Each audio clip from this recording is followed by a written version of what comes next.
নিজের সমস্যা নিয়েই ব্যস্ত ছিলেন রুশ প্রেসিডেন্ট ভ্লাদিমির পুতিন। তবে হঠাৎ মধ্যপ্রাচ্যে তার মিত্রদেশ ইরানে হামলা করে বসে যুক্তরাষ্ট্র ইসরায়েল জোট। সিরিয়া হাতছাড়া করলেও ইরানের বিপদে পুতিন নিয়েছেন কঠিন সিদ্ধান্ত।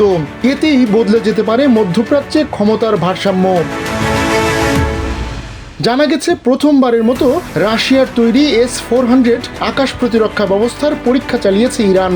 গেল শনিবার অত্যাধুনিক এই আকাশ প্রতিরক্ষা ব্যবস্থার সক্ষমতা যাচাই করে দেখা হয়, আর সেজন্য বেছে নেওয়া হয় কৌশলগতভাবে স্পর্শকাতর ইস্পাহান শহর। এই শহরেই রয়েছে ইরানের গুরুত্বপূর্ণ পরমাণু স্থাপনা। এর মধ্য দিয়ে ইরান প্রথমবারের মতো নিজেদের মাটিতে এই রুশ প্রতিরক্ষা ব্যবস্থা মোতায়েন করল। আঞ্চলিক বিশ্লেষকদের মতে যুক্তরাষ্ট্র ও ইসরায়েলের প্রতি এটা ইরানের স্পষ্ট বার্তা। এখন থেকে আর সহজেই ইরানের আকাশসীমায় ঢোকা যাবে না, আর ঢুকলেই দিতে হবে চড়া মূল্য।